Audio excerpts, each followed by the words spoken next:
Hi friends, welcome to today's video. So today I'm having a little chat about minimalism. Now I'm an artist and most of my videos are about art journaling, art activities for relieving anxiety and stress, and it's usually within that field. And the reason I'm chosen minimalism is because I used to be quite a messy person, and I know from my own experience that clutter can actually bring on stress. So by using some minimalist practices, I can reduce stress in my life, and possibly if it's something that interests you, you can do that too. So I'm going to start by looking at what is minimalism. So minimalism is living intentionally and owning things that are intentional to you. So you may remove a lot of things from objects, physical objects from your life, so that you can live intentionally. By removing the distractions, you can focus on what really matters to you. So that is the main concept of minimalism. And I found this very attractive because I found that I did find it hard to focus. And you know what? Sometimes I still do, to be honest. The other thing about it is that you're focusing on what you do have and being intentional around what you do have, rather than always being distracted and focusing on what's missing and finding objects to fill the void. You're focusing on what you do have, which is really, really wonderful. Yes, that a lot of the time people who live minimalist are very financially free because they're not necessarily distracted by the next object or the next thing or the next gadget. So they're often financially free because they're not really owned by things. They're owned by their own intentionality and they're by being their own person. There are many famous minimalists, Steve Jobs obviously one, but many more as well. And I'm going to go into some books that I've listened to actually on YouTube, and I've read. So the first one is the Kondu book, and that is a really great book. And the other book is Goodbye Things, and I watched a movie a few years ago called The Minimalists. So that's a great movie as well. There's some places where you can find some introductory information and do your own research, and those are a good way to start. So I'm going to tell you about my journey. Now, like I said, I don't want to label myself a minimalist, and because I'm not always that minimal, but largely my intention is to be, because I do find removing distractions helps me quite a lot. So years ago I was doing a personal development course, but before that I have to go even farther back. Even as a small child, I was actually quite messy. I always had my art materials everywhere, and I never really was that bothered to clean them up properly or to really, take time to be tidy as a child. And this went into being a young adult in college as well. I was so messy in college. My art tutors often said to me, look, you just can't work in this mess. And it was so bad that I actually had my desk, my workspace that I was allotted by the college, full of books and whatever else I had thrown on it. And I used to work on someone else's desk who wasn't in the college that much. So basically my own desk became a dumping ground, and I had to go elsewhere to actually do the work that I went to college for. And this progressed really. Even when I moved, I used to gather a lot of things and end up trying to bring them home and all of that. And I used to give myself a lot of headaches with it, to be honest. And then, like around 2010, I did a personal development course, and the first thing they asked you to do was to tidy up your space, get into those corners and clean them out. And I said, you know what, actually I really resonated with the request, so I did it, and I did it thoroughly. And I did find that it gave me a lot of mental clarity just doing that, just a good old tidy up, like really pulling out things and tidying things and sorting things. So that was fine for a while, and it worked out quite well.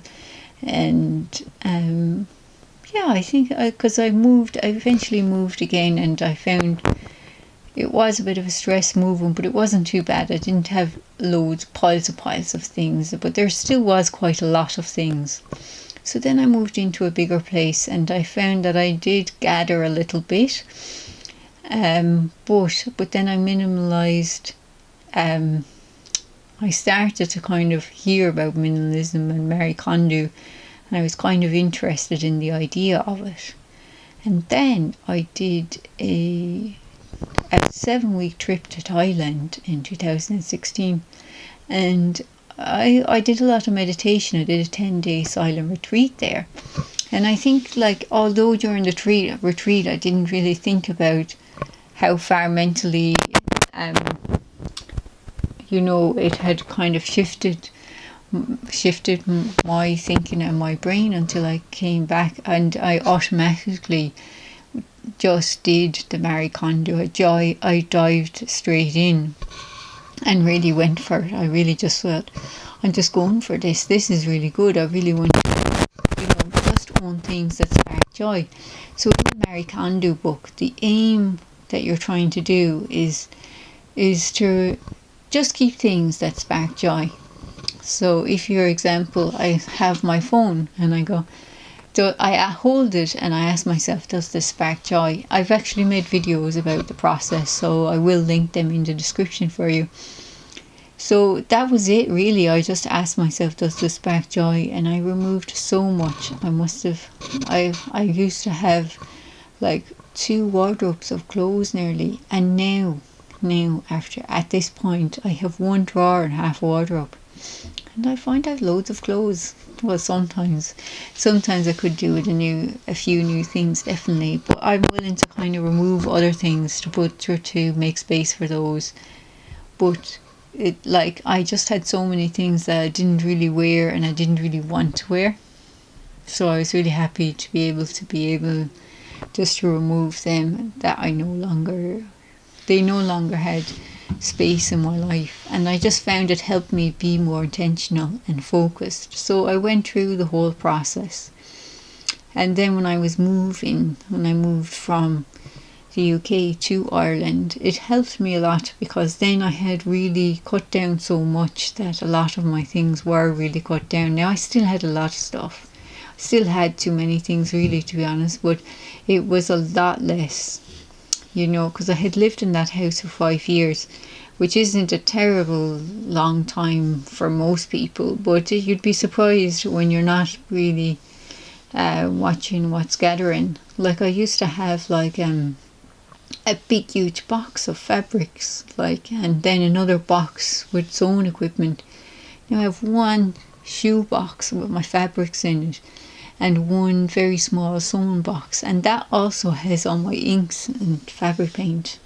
And even at this point, I might even get rid of, make that smaller again at some point.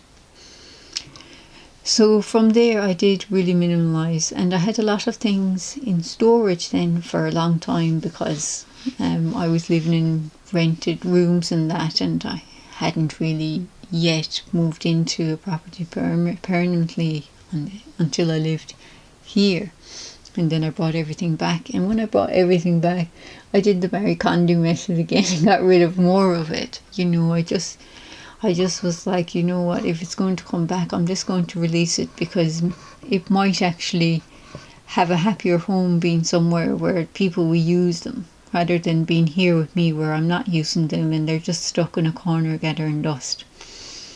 So I did that, and now I'm reading a book called Goodbye Things, and that takes it to the next stage, where you move beyond keeping things because they spark joy into another level of intentionality.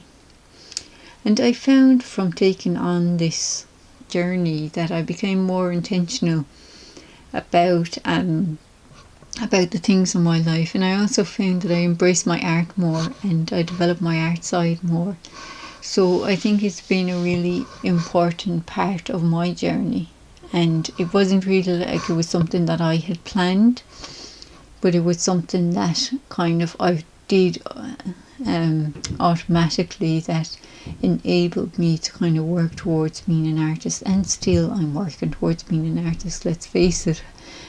I still have a few jobs and all the rest, so but I do find I am more intentional in the way I make art and what I'm sharing as an artist than what I did years ago when I started my YouTube channel and when I started making art. So that was it really. That's like the journey. So today I have cut down quite a lot, but I still don't consider myself a minimalist. I still consider that I'd like to do more, but I'm kind of more taking it in phases, because I can basically go through almost everything I own in one day. So or in 2 days maybe, if I go through the kitchen and the bathroom and everywhere. So it's quite a short process for me to go through everything and be intentional to release some things yet again. So at this week I released a lot of things, like I found I had like a whole big bag, still a big bag of sentimental stuff. So I went through that and I cut it down to a folder and a small bag of cards and letters. So that was I was able to put it all my pictures, well, still have half it empty, and have pictures that I will give to friends and family who might enjoy them, and then have lots of stuff that I was just like, I'm not going to keep this, like, so I think that's been really helpful.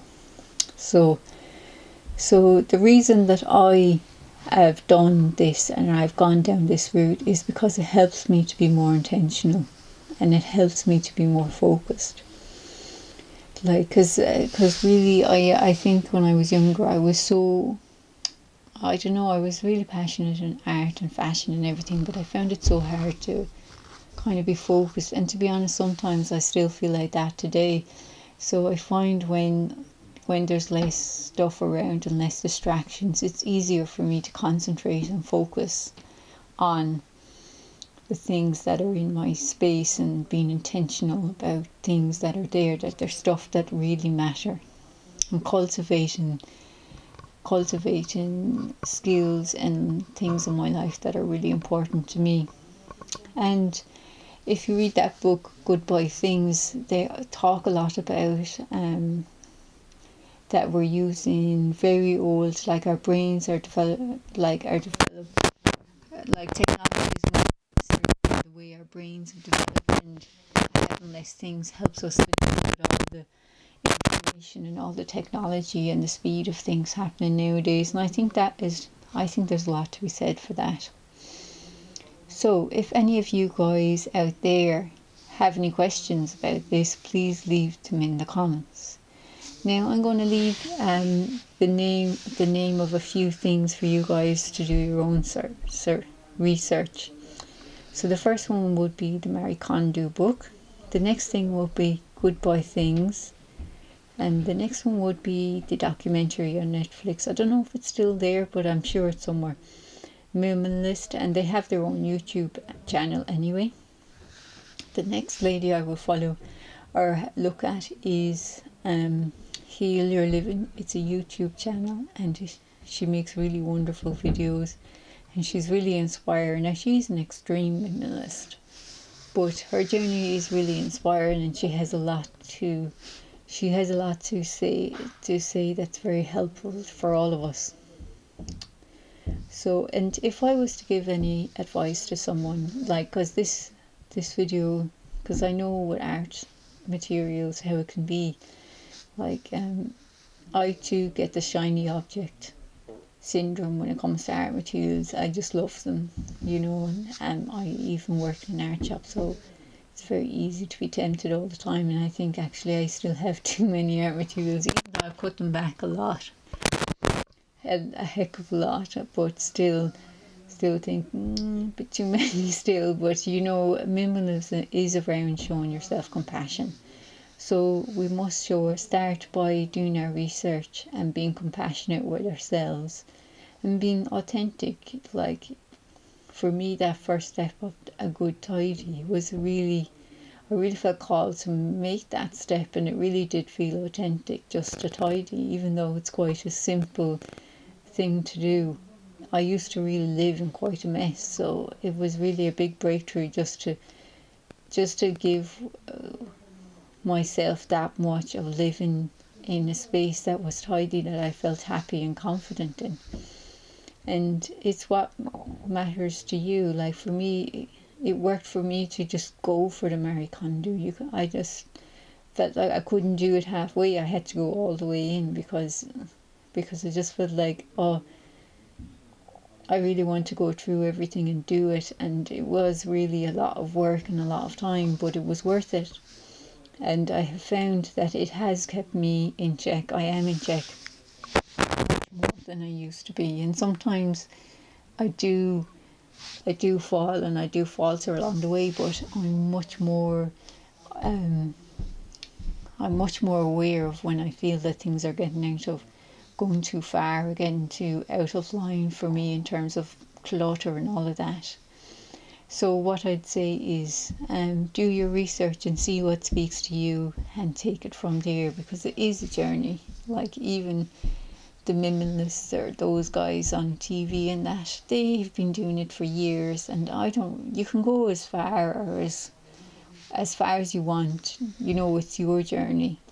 For me, it worked for me because I want to be intentional, but I don't want to go so far as I only have a small bag of things. I still want things and I still want art material, so I just really want to be intentional about what's around me and what's in my life.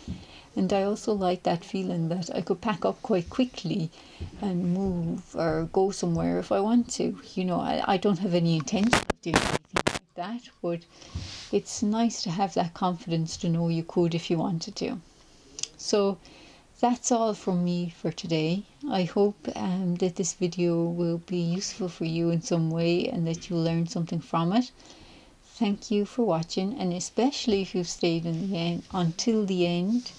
I'd love to hear about if you've got any questions about minimalism, or you want some help with your first step. Just leave a comment below and I am happy to help. And that's it, really. Have a really great day, and thanks for watching. Bye for now. Bye.